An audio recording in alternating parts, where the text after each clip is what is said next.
વિદ્યાર્થીઓ નમસ્કાર.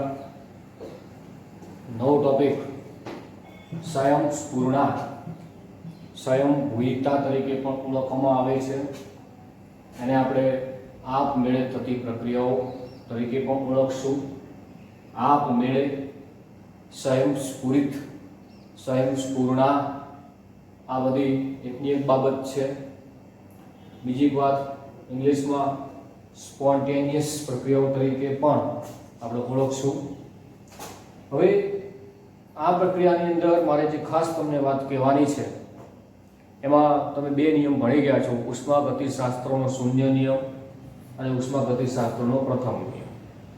શૂન્ય નિયમ તમે ભણ્યા છો, એમાં એવું કહેવા માગે છે શૂન્ય નિયમની અંદર કે હંમેશા ઉષ્મા ઊંચા તાપમાન તરફથી નીચા તાપમાન તરફ વહન પામે છે. આવું તમે ભણ્યા છો, ઉષ્મા ઊંચા તાપમાનથી નીચા તાપમાન તરફ વહન પામે છે, એવું તમને ખ્યાલ છે. પ્રથમ નિયમની મદદથી તમે એવું ભણ્યા છો કે પ્રણાલી છે ઉષ્મા મેળવીને અથવા ઉષ્મા ગુમાવીને કાર્ય કરે છે અથવા એના પર કાર્ય કરવામાં આવે છે. પ્રણાલી પોતે પણ કાર્ય કરતી હોય છે, એના પર કાર્ય કરવામાં આવતું હોય છે ઉષ્મા ગુમાવીને અથવા ઉષ્મા ઉમેરીને. આવું આપણે ભણી ગયા છીએ, બરાબર છે. હવે આ બધી જ બાબતોનો એક જ વસ્તુ ખાસ તમને ખ્યાલ આવવો જોઈએ કે ખરેખર ઉષ્મા જે છે એ મેળવવાથી કે ઉષ્મા ગુમાવીને કે ઉષ્મા શોષણ કરીને મૂળભૂત આપમેળે પ્રક્રિયાઓ શક્ય છે કે આપમેળે પ્રક્રિયાઓ શક્ય છે કે બરાબર. તો આવી આપમેળે જે પ્રક્રિયાઓ થાય છે, મારે તમને એમની ચર્ચા કરવાની છે. તો આ બધી જ પ્રક્રિયાઓમાં ઉષ્માનો જે પ્રવાહ છે, ઉષ્માનો પ્રવાહ એક જ દિશામાં વહે છે, એક જ દિશામાં ઉષ્માનો પ્રવાહ જશે. એટલે આપમેળે થતી પ્રક્રિયાઓ એક જ દિશામાં થાય છે એવું આપણે નોંધી શકીશું. પણ બીજી એક વાત કેવી છે, આવા કેટલાક એક્ઝામ્પલ ઉદાહરણ આપણે જોઈએ. ધારો કે તો કાર્બન જે છે એનું ડાયોક્સિજનની મદદથી થતું દહન કાર્બન ડાયોક્સાઇડ મળે છે. તમે કાર્બનને હવામાં સળગાવશો, આપમેળે કાર્બન પોતે સળગશે, તમને કાર્બન ડાયોક્સાઇડ આપશે. આપમેળે કોઈ તમે અહીંયા કશું કરવા જતા નથી, ખાલી અહીંયા સળગ્યું છે અને આપમેળે સળગતું રહેશે. બીજી એક વાત, બે પાત્રો છે. ધારો કે બે પાત્રોની અંદર તમે એક પાત્ર આ પ્રકારનું પાત્ર છે ધારો કે, અને તમે અહીંયા વાયુ ભરેલો છે, આ પાત્ર અહીંથી બંધ કરેલું છે, કોક લગાવેલો છે. તમે આને ખોલી દેશો તો શું વાયુ આપમેળે આ પાત્રમાંથી આ પાત્રમાં પોતે ગતિ કરશે. વાયુ પ્રસરણ થશે આ પાત્રમાંથી આ પાત્રમાં, મતલબ પાત્ર A માંથી પાત્ર B માં વાયુ પોતે પ્રસરણ પામે છે. આ બધી જ પ્રક્રિયાઓ આપમેળે થાય છે. અહીંયા આપણે કશું કર્યું નથી, આપણે ખાલી એક કોક ઊંચો કર્યો. હવે આપણે કઈ પ્રેશર આપીને વાયુને આપણે ધકેલ્યું નથી. વાયુ પોતાની મેળે આપમેળે સ્વયંસ્ફુરિત રીતે એક પાત્રમાંથી બીજા પાત્રમાં જાય છે. મારા પ્રશ્નો થોડાક અહીંયા એવા છે. આ બધી જ ઉષ્મા વહનની ક્રિયાઓ એ એક જ દિશામાં છે. ઉષ્મા વહન એક જ દિશામાં થાય છે. તમને કોઈ પ્રશ્ન કરે કે શું CO2 વિઘટન પામીને આપમેળે કાર્બન અને ઓક્સિજન વાયુ છૂટા પાડશે?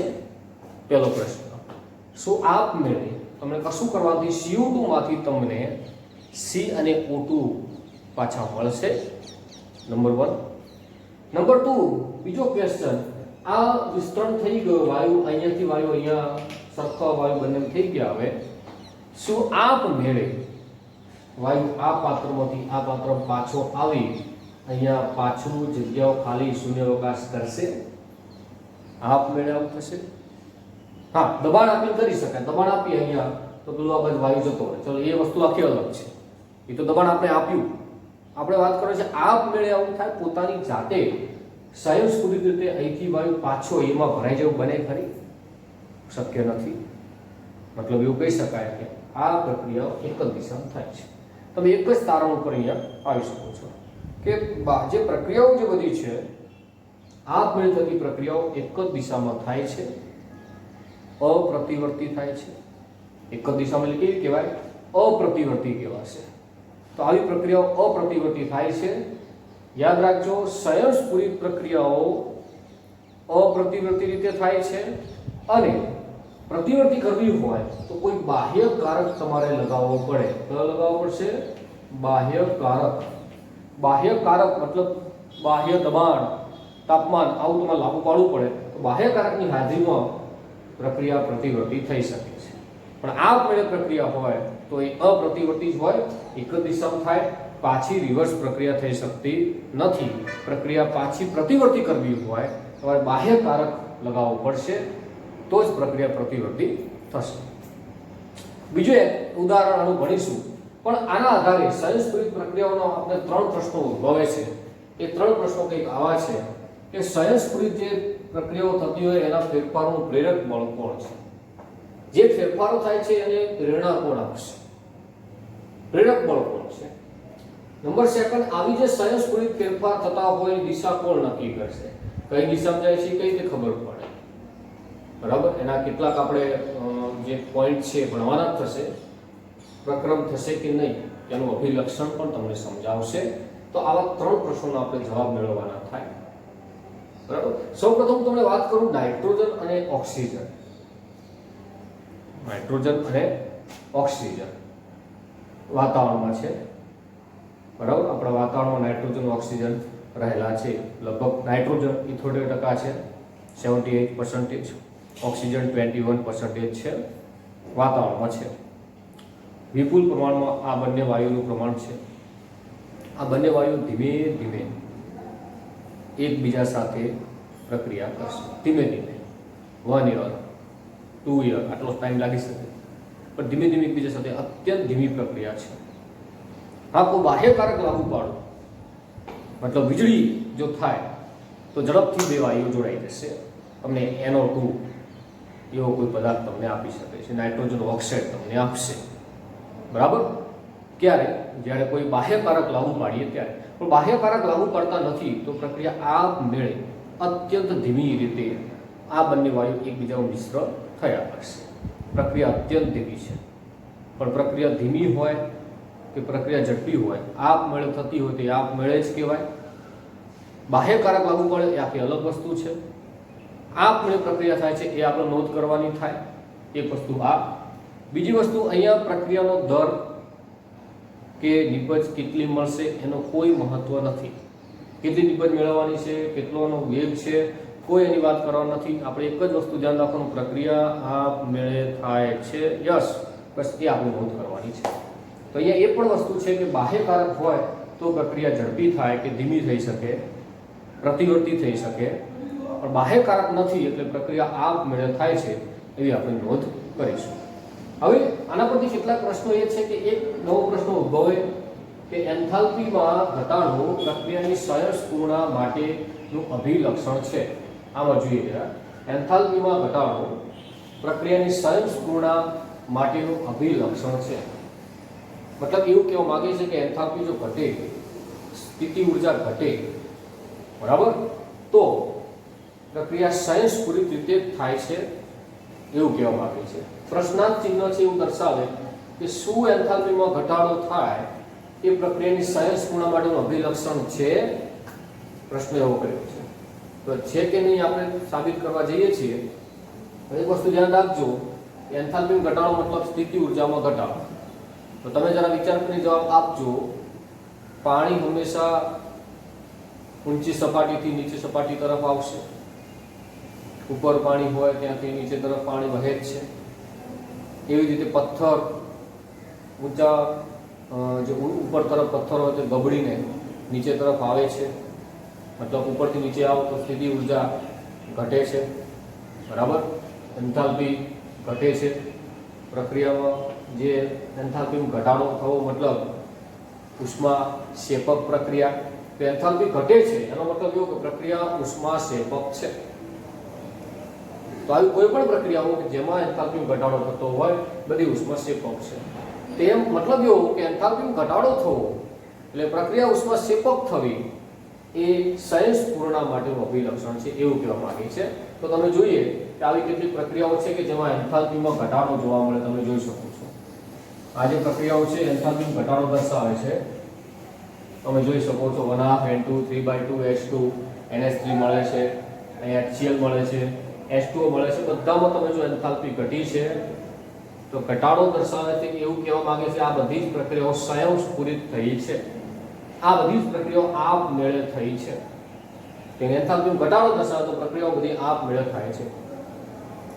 બરાબર, આ એવું દર્શાવે. પણ એક વસ્તુ આ બે પ્રક્રિયાઓ પણ એવી એક નોંધ આપી, હંમેશા એન્થાલ્પીમાં ઘટાડો પ્રક્રિયાઓ આપમેળે થાય છે તેવું કહી શકાય નહીં. કેટલીક એવી પ્રક્રિયાઓ જોવા મળી છે કે જેમાં એન્થાલ્પીમાં વધારો થાય, પ્રક્રિયા ઉષ્મા શોષક હોય તો પણ પ્રક્રિયા સ્વયંસ્ફુરિત રીતે થતી હોય છે. ઉષ્મા શોષક પ્રક્રિયાઓ માટે પણ પ્રક્રિયા સ્વયંસ્ફુરિત થાય છે એ આ બે બાબતોથી નક્કી કરી શકાય છે. આ બે પ્રક્રિયા તમે જોઈશો 33.2 128.5 બે પ્લસ છે શોષક પ્રક્રિયાઓ છે. આ પ્રક્રિયાઓ પણ આપમેળે થાય છે. એટલે એવું સાચું ન કહેવાય કે ઉષ્માક્ષેપક પ્રક્રિયા હોય તો જ પ્રક્રિયાઓ સ્વયંસ્ફુરિત હોય, એવું સાચું ન કહેવાય. ઘણી વખત એવી પ્રક્રિયાઓ છે કે ઉષ્મા શોષક હોય તો પણ સ્વયંસ્ફુરિત રીતે થતી હોય છે. બરાબર છે. આ વસ્તુ નોંધ કરી. ગ્રાફ તમને આપેલા છે.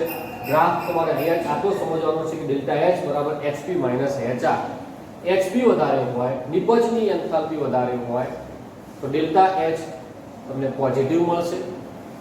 પ્રક્રિયકની એન્થાલ્પી વધારે હોય ડેલ્ટા H તમને નેગેટિવ મળશે. તમારે આ વસ્તુ ધ્યાન રાખવાની, જેની એન્થાલ્પી કોઈ વધારે છે એ પ્રમાણે તમને ડેલ્ટા H મળશે. બરાબર છે. આ વસ્તુ સ્પષ્ટ થઈ. ત્યારબાદ એન્ટ્રોપી અને સ્વયંભૂરિતા વિશે વાત કરીશું આપણે.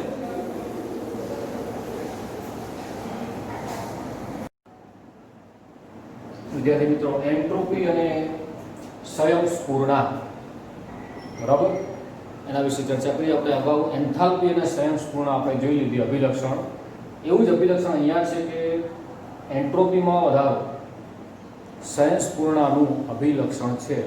એ પ્રશ્ન અહીંયા થોડો કરેલો છે, આપણે જોઈએ. તો સૌપ્રથમ વાત કરીએ આપણે એક એવી પ્રક્રિયાઓને ધ્યાનમાં લઈશું કે જેમાં એન્થાલ્પી ફેરફાર ડેલ્ટા H બિલકુલ 0. એન્થાલ્પી ફેરફાર થશે નહીં. એન્થાલ્પી ફેરફાર નહીં થાય તો પણ પ્રક્રિયા સ્વયંસ્ફુરિત છે એવી પ્રક્રિયા આપણે ધ્યાનમાં લઈશું. બરાબર, એન્થાલ્પી ફેરફાર 0 છે પણ પ્રક્રિયા છતાં પણ સ્વયંસ્ફુરિત છે એવી પ્રક્રિયા આપણે જોઈએ. તો એક ઉદાહરણ દ્વારા આપણે સ્પષ્ટ કરીશું. ધારો કે પાત્ર A અને પાત્ર B છે. પાત્ર એમાં વાયુ ભરેલો છે, પાત્ર B માં પણ વાયુ ભરેલો છે. આપણે બે અલગ અલગ વાયુ છે એટલે બંનેને અલગ અલગ સંજ્ઞાઓથી અહીંયા આપણે દર્શાવેલું છે. A અને B માં જે વાયુ ભરેલા છે એમની વાત કરીએ. હવે જો આ પાત્ર અહીંથી અલગ પાડેલું છે, જો ડાબી બાજુ હું ચેક કરું તો મને વાયુ એના ઘટકો મળશે, અને જમણી બાજુ ચેક કરીશ તો મને એકલા જે B કહી શકું, ચલો B વાયુ, તો B ના ઘટકો મને મળશે. પણ એક કામ કરીએ, આ પાત્રમાંથી જે કોક લાખેલો છે એને ખોલી દઉં તો વાયુ એકબીજામાં મિશ્રણ થશે, પ્રસરણ પામશે. આ તો મેળ. અહીંયા મેં કશું કર્યું નથી, ખાલી આ કોક ખોલી દીધો છે.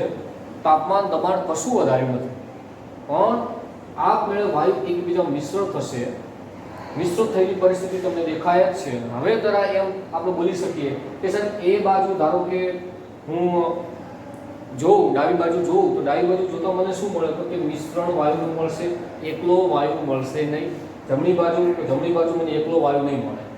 તો ઉપર જે પરિસ્થિતિ હતી એ વ્યવસ્થિત પરિસ્થિતિ હતી જેમાં મને A અને B માં વાયુ ચોક્કસપણે મળતા હતા.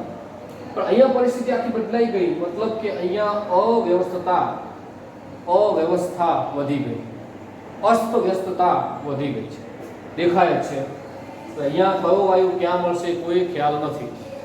અહીંયા ખ્યાલ આવી જાય કયો વાયુ ક્યાં મળશે, પણ અહીંયા ખ્યાલ ના આવે કયો વાયુ ક્યાં મળશે, કેટલા પ્રમાણમાં મળશે, કોઈ માહિતી મળશે નહીં. અસ્તવ્યસ્તતા વધી ગઈ છે. અને આ અસ્તવ્યસ્તતાનું માપન માટે આપણે એક નવી રાશિનો અભ્યાસ કરવો પડે છે, જેને આપણે કહીશું એન્ટ્રોપી. અને એન્ટ્રોપી શું છે તો કે એન્ટ્રોપી એ પ્રણાલીમાં ક્રમવિહીનતા અથવા અસ્તવ્યસ્તતાનું માપ છે.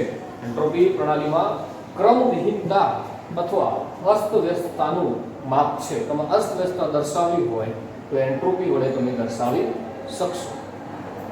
હવે આ જે એન્ટ્રોપી છે, અસ્તવ્યસ્તતા, ક્રમવિહીનતા, તો એન્ટ્રોપીની વાત કરીએ, એની કેટલીક અગત્યની જે બાબતો છે એના વિશે અભ્યાસ કરીએ તો હું ધારો કે એક ઉદાહરણ લઉં કે અસ્તવ્યસ્તતા કેવી રીતે માપી શકાય.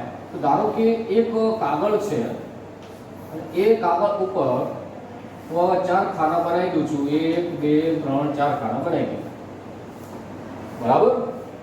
હવે તમે કહેશો કે સાહેબ મધમાખીને અહીંયા બેસવાની સંભાવના કેટલી? તો મધમાખી આ 4 ખાનામાં બેસી શકે. મધમાખીને 4 ખાનામાં બેસી શકે છે એની સંભાવના આપણે લખી શકીએ છીએ, બરાબર. પણ ધારો કે એમ કહું કે આનું આ જ માપ છે, પણ હું ખાના વધારી દઉં છું. ખાના વધારી દઉં, જો તો કે હવે મધમાખીને બેસવાની સંભાવના કેટલી? 9 જેટલી થઈ ગઈ, બરાબર. મતલબ મધમાખી પોતે, તમે મધમાખીનું સ્થાન માપવું હોય તો અહીંયા તમે એનું સ્થાન ચોક્કસપણે માપી શકો. 1 થી 4 માં મધમાખી બેસી શકશે, સ્થાન ચોક્કસપણે માપી શકશો. અહીંયા એનું સ્થાન વધી ગયું, ચોક્કસપણે માપવું આના કરતાં મુશ્કેલ થઈ ગયું. અવ્યવસ્થા વધી ગઈ, અસ્તવ્યસ્તતા વધી ગઈ, બરાબર. તો એવું કહી શકાય કે એન્ટ્રોપી વધી ગઈ છે. એક આવું આવું તમે ઘન પ્રવાહી વાયુમાં પણ સમજી શકો છો.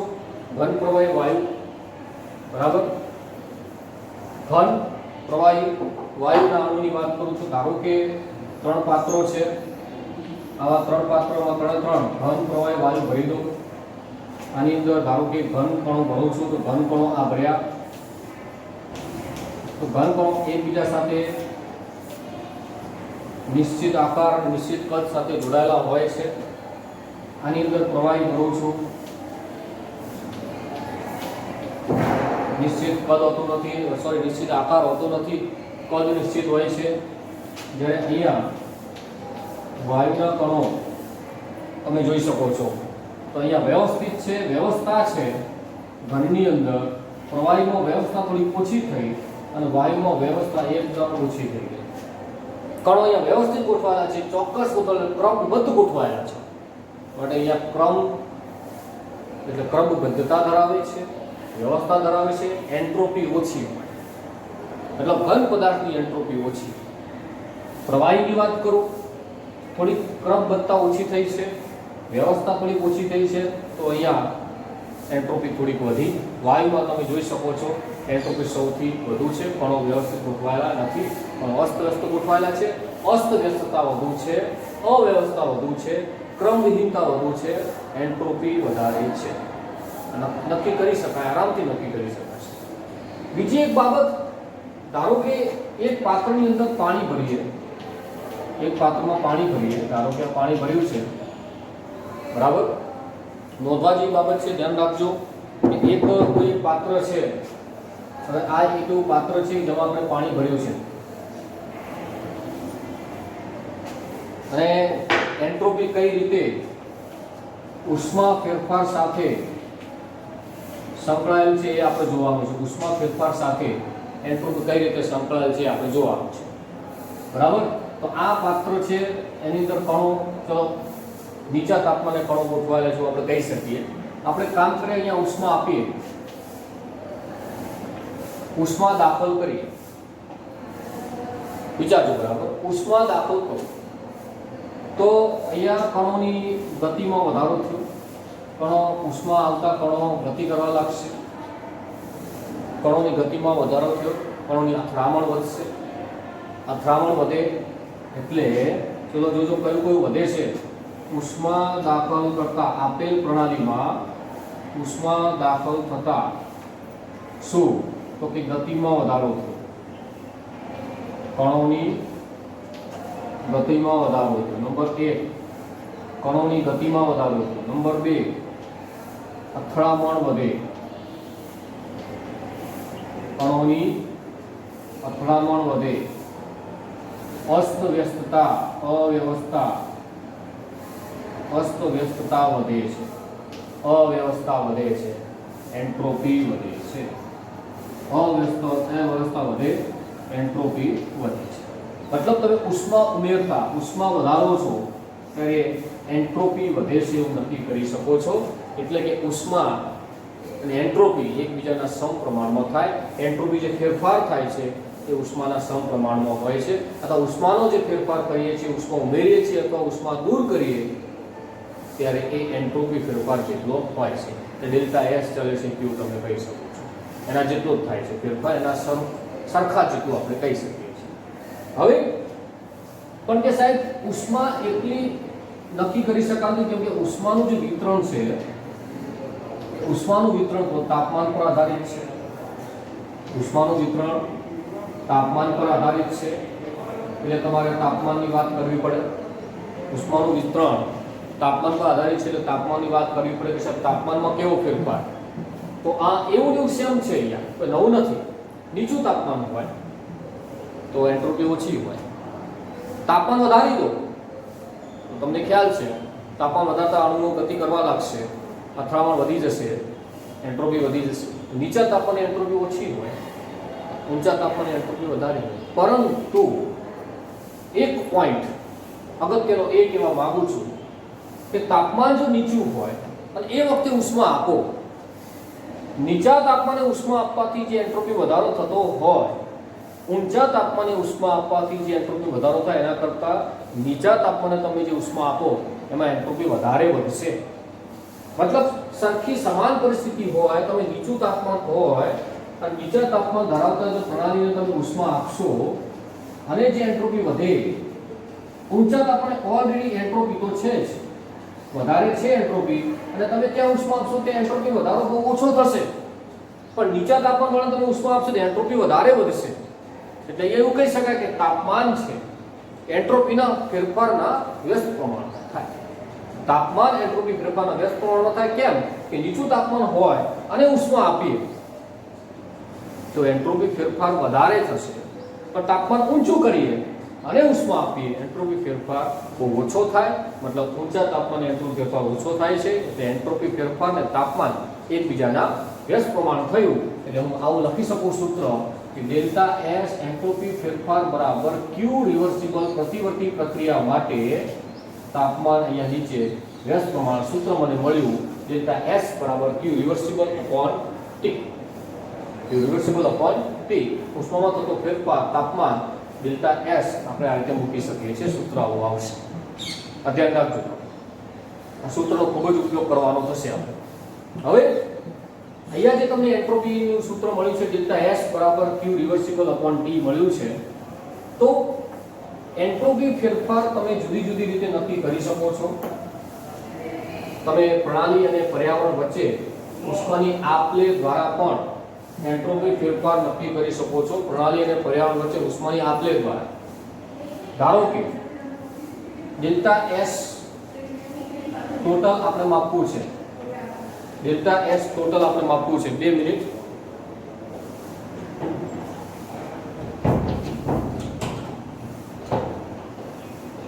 ધ્યાન આપશો અહીંયા. તો ડેલ્ટા એસ ટોટલ આપણે માપવું છે ધારો કે, તો ડેલ્ટા એસ ટોટલ બરાબર અહીંયા ડેલ્ટા એસ પ્રણાલી પ્લસ ડેલ્ટા એસ પર્યાવરણ જેટલું થાય. આપણે કુલ શું માપવાનું છે? ટોટલ ડેલ્ટા એસ કુલ એન્ટ્રોપી ફેરફાર આપણે માપવો છે. તો પ્રણાલીમાં કેટલો એન્ટ્રોપી ફેરફાર થયો, પર્યાવરણમાં કેટલો એન્ટ્રોપી ફેરફાર થયો, એનો સરવાળો ટોટલ આપશે. યાદ રાખજો, જો પ્રણાલી અને પર્યાવરણના એન્થાલ્પી ફેરફાર એન્ટ્રોપી ફેરફારનો સરવાળો ગ્રેટર ધેન 0 થાય, ગ્રેટર ધેન 0, તો પ્રક્રિયા સ્વયંસ્ફુરિત, પ્રક્રિયા સ્વયંસ્ફુરિત. ધન તો પ્રક્રિયા સ્વયંસ્ફુરિત. પણ ધારો કે ડેલ્ટા એસ પ્રણાલી અને ડેલ્ટા એસ પર્યાવરણ, સિસ્ટમ એન્ડ એન્વાયરમેન્ટ બંનેનો સરવાળો લેસ ધેન 0 થાય, તો પ્રક્રિયા સ્વયંસ્ફુરિત નથી, સ્વયંસ્ફુરિત નથી. પરંતુ ડેલ્ટા એસ પ્રણાલી અને ડેલ્ટા એસ પર્યાવરણનો સરવાળો ઇક્વલ ટુ 0 થાય, પ્રણાલી સંતુલન સ્થિતિમાં છે તેવું કહી શકાય.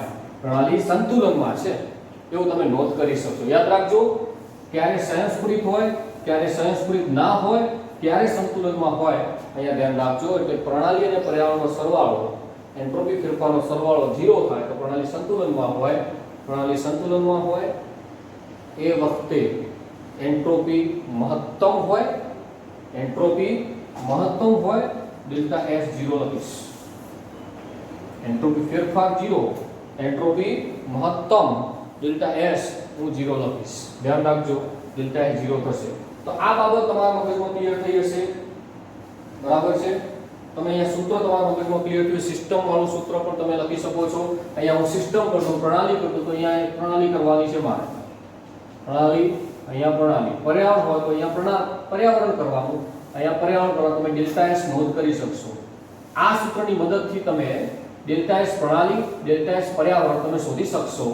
બરાબર. કેટલી ઉષ્મા શોષે છે, કેટલી ઉષ્મા ગુમાવે છે, તાપમાન કેટલું છે, એ ભાગાકાર કરી ડેલ્ટા S પ્રણાલી કે ડેલ્ટા S પર્યાવરણ લાવશો, અહીંયા કિંમતો મૂકશો.